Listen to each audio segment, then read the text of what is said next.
Hello everyone, আসসালামু আলাইকুম guys. Social মিডিয়াতে শাপলা ফুলের ফটোগুলো বেস্ট ট্রেনিং এ রয়েছে। আপনি চাইলে শাপলা ফুলের ফটোগুলো জেনারেট করতে পারবেন খুব ইজিলি ভাবে। কিভাবে কি করবেন আজকের এই ভিডিও সম্পূর্ণ দেখলে আপনি করতে পারবেন। হ্যালো এভরিওয়ান, আসসালামু আলাইকুম। কি অবস্থা, সবাই কেমন আছেন গাইস? আল্লাহর মাথায় ভালো আছি। আজকের এই ভিডিওটার মধ্যে জানতে পারবেন কিভাবে শাপলা ফুলের ফটোগুলো কিভাবে জেনারেট করবেন। আজকের এই ভিডিওর মধ্যে জানতে পারবেন গাইস। ফটোগুলো জেনারেট করার জন্য আমাদের প্রয়োজন পড়বে টেক্সটের ফন্ট। সেকেন্ড হচ্ছে আমাদের প্রয়োজন পড়বে চ্যাটজিপিটি অ্যাপস। সবকিছু লিঙ্কে এই কমেন্ট বক্সে দিতে পারছি, সেখান থেকে হচ্ছে এগুলো নিয়ে নেবেন। আপনি যদি আমাদের চ্যানেল নতুন ভিজিটর হয়ে থাকেন তাহলে চ্যানেল সাবস্ক্রাইব করে রাখতে পারেন পরবর্তী নতুন ভিডিও পাওয়ার জন্য।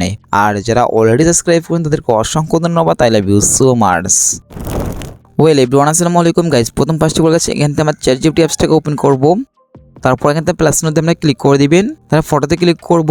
এখন হচ্ছে গাইস আমার কয়েন বক্স থেকে যে ফটোগুলো আপনারা নিয়েছেন এখান থেকে ফটোগুলো সিলেক্ট করে দিবেন। দেন এখান থেকে ফটোকে সিলেক্ট করবেন, যে ব্যাকগ্রাউন্ড ফটোকে সিলেক্ট করবেন। নেক্সট তারপর হচ্ছে আপনার যে পিকচারটা আছে ওইটা সিলেক্ট করে দিবেন। করার পর গাইস আমাদের কিন্তু নিচ থেকে অ্যাড বাটনে ক্লিক করে দিব। করার পর ইন্টারফেস চলে আসবে। আসার পর গাইস এখান থেকে একটা কমেন্ট বক্স দেখতে পাচ্ছেন আপনারা, তো এখানে কিছু টেক্সট লেখা লাগবে। এই ফন্টগুলো হচ্ছে আমাদের উপরে দেখতে পাচ্ছেন স্ক্রিনে, ওইখান থেকে স্ক্রিনশট দিয়ে হচ্ছে আপনারা এগুলো কপি করবেন। আমাদের চ্যানেলে কি ভিডিওটা আছে এই ভিডিওটা সম্পূর্ণ দেখলে আপনি কিন্তু স্ক্রিনশট থেকে কপি করবেন কিভাবে সেটা কিন্তু দেখতে পারবেন। তো এটাকে আমরা কপি করার পরে হচ্ছে আমরা এখানে পেস্ট করে দিব।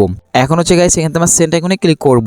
সেন্ড আইকনে ক্লিক করার পর দেখতে পাচ্ছেন গাইস আমাদের কিন্তু অলরেডি লোডিং দিতেছে। আমরা কিছুক্ষণ ওয়েট করতেছি এখান থেকে।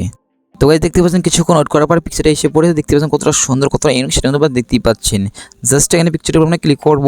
দেন উপর থেকে হচ্ছে আমরা এই জায়গায় ক্লিক করলে পিকচার সেভ করতে পারবো। এখন হচ্ছে গাইস আমরা নেক্সট পিকচারটা জেনারেট করব। তার জন্য এখান থেকে উপরে আমরা এই জায়গায় ক্লিক করব, এই কলম আইকনে ক্লিক করে দিব এখান থেকে। তারপর এখান থেকে আবার আমরা প্লাস মধ্যে ক্লিক করবেন, এখান থেকে ফটোতে ক্লিক করব। এখন হচ্ছে গাইস আমাদের কমেন্ট বক্স থেকে যে ফটোগুলো আপনারা ডাউনলোড করেছেন এখান থেকে ফটোটা সিলেক্ট করে দিবেন। দেন তারপর হচ্ছে এখান থেকে আপনার যে কোনো একটা পিকচার এখান থেকে সিলেক্ট করে দিবেন। করার পর নিচ থেকে আমরা অ্যাডতে ক্লিক করে দিব। এখন হচ্ছে গাইস এখানে ফন্টে লেখা লাগবে। এই ফন্টগুলো কিন্তু আমার স্ক্রিনে পেয়ে যেতেছেন, এখান থেকে আপনি স্ক্রিনশট দিয়ে কপি করে নেবেন আর কি। যদি না পান তাহলে হচ্ছে বিকল্প কোনটা আছে সেটা কিন্তু আমি দেখিয়ে দেবো ভিডিও লাস্টে। দেন টেক্সটগুলোকে কপি করার পর এখন হচ্ছে এখানে পেস্ট করে দিব। পেস্ট করার পর এখন সেন্ড আইকনে ক্লিক করলে এখান থেকে আমাদের কিন্তু দেখতে পাচ্ছি আমাদের অলরেডি জেনারেট হইতেছে। তো আমরা কিছু কনভার্ট করতেছি এখান থেকে। সো গাইস এরপর হচ্ছে আমাদের চ্যানেলটাকে সাবস্ক্রাইব করে রাখতে পারেন পরবর্তী নতুন ভিডিও পাওয়ার জন্য। তো গাইস দেখতে পাচ্ছেন কিছুক্ষণ পর আমাদের পিকটা কিন্তু অলরেডি এসে পড়ছে। জাস্ট পিকটার উপরে ক্লিক করব। দেন উপরে আমরা এই যে ক্লিক করলে পিকটা সেভ করতে পারবো। তো গাইস এটা হচ্ছে ছোট ইন্টারেস্টিং ভিডিওস, এটা কেমন চলছে কমেন্টে জানাবেন। এখন হচ্ছে গাইস আমরা টেক্সটগুলোর ফন্ট কোথায় পাবেন, চলুন আপনাদেরকে আমরা চলে যাই টেলিগ্রামে। টেলিগ্রামে দেখতে পাচ্ছেন আমাদের একটি চ্যানেল আছে, চ্যানেলের নাম হচ্ছে এসডি টেক জোন। ওই চ্যানেলের ভিতরে কিন্তু সবগুলা টেক্সট সবকিছু পেয়ে যাচ্ছেন আপনি ওই টেলিগ্রামের গ্রুপটার ভিতরে। আপনি ভিজিট করতে পারেন আমাদের টেলিগ্রাম গ্রুপে, ওইখান থেকে সবকিছু কপি করতে পারেন, এমন সবকিছু নিতে পারেন। দেখা হচ্ছে নেক্সট ভিডিওতে। আল্লাহ হাফেজ।